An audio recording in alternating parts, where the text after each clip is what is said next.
Hello, my name is V.Long. I'm a student at Aspen University. Today I will be discussing power. Power has been a significant piece of individual evolution since time long established. Power may be physical, governmental, or community. In the framework of business, also, power forces at work may be apt to impact choices and people dealing severely.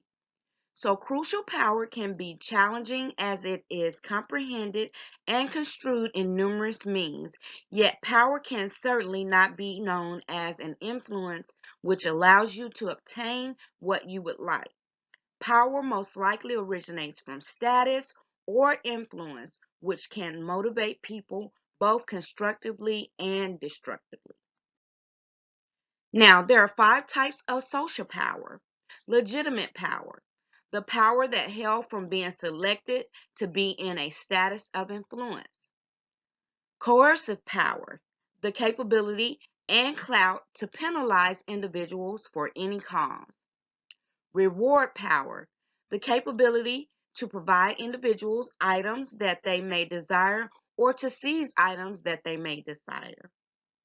Expert power, the power to persuade via giving knowledge, data, or know how. Reverent power, the capacity to inspire others via captivation and individual approval. So, the power that we most identify with in Project Grace is going to be expert power. This is an individual type of power which owes its origins to the abilities and know-how held by a person, which is above average excellence and not effortless accessible. In such a position, the individual can use the power of data to motivate others. Because it is very individual, clear cut, and abilities can be improved with time, it has more reliability and admiration. Now, Project Grace Expert Power. As the executive director of Project Grace, much of the knowledge that I have gained has come by way of knowledge through education and trial and error. Since I've been working with grandparents who are raising their grandchildren, the information I've learned through the years has assisted me in being able to communicate effectively on a better level. Now, we also have the alpha dog concept. According to Costello, an alpha dog can be described as the head or authority in a company, specifically in a company of colleagues. Alpha dogs in companies offer crucial pointers to the company's realities. Alpha dogs are typically heads with positions, control whose actions generate momentum and propel tangible financial outcomes. On the other hand, alpha dogs can be considered leaders that are driven by a necessity to succeed. Certain of their individual reliability dedicated to the influence of automated democratic system and uncompromisingly self-assured in their capability to inspire individuals to have faith in precisely what they were advised to have faith in. So that is what we have today on power. As you can see, power can be a very powerful thing or tool that you can utilize in a company. So with Project Grace, we try to utilize that power in a good, positive manner. We always strive to um, have humility and humbleness when we work with our clients or consumers, grandparents who are raising their grandchildren, but also with our staff members, with the funders that we come in contact with anybody that we come in contact with, because we do realize that, but for the grace of God, that we could be in the position that many of our families find themselves in. So we try to communicate with the knowledge and the know-how of being able to come from a place of understanding.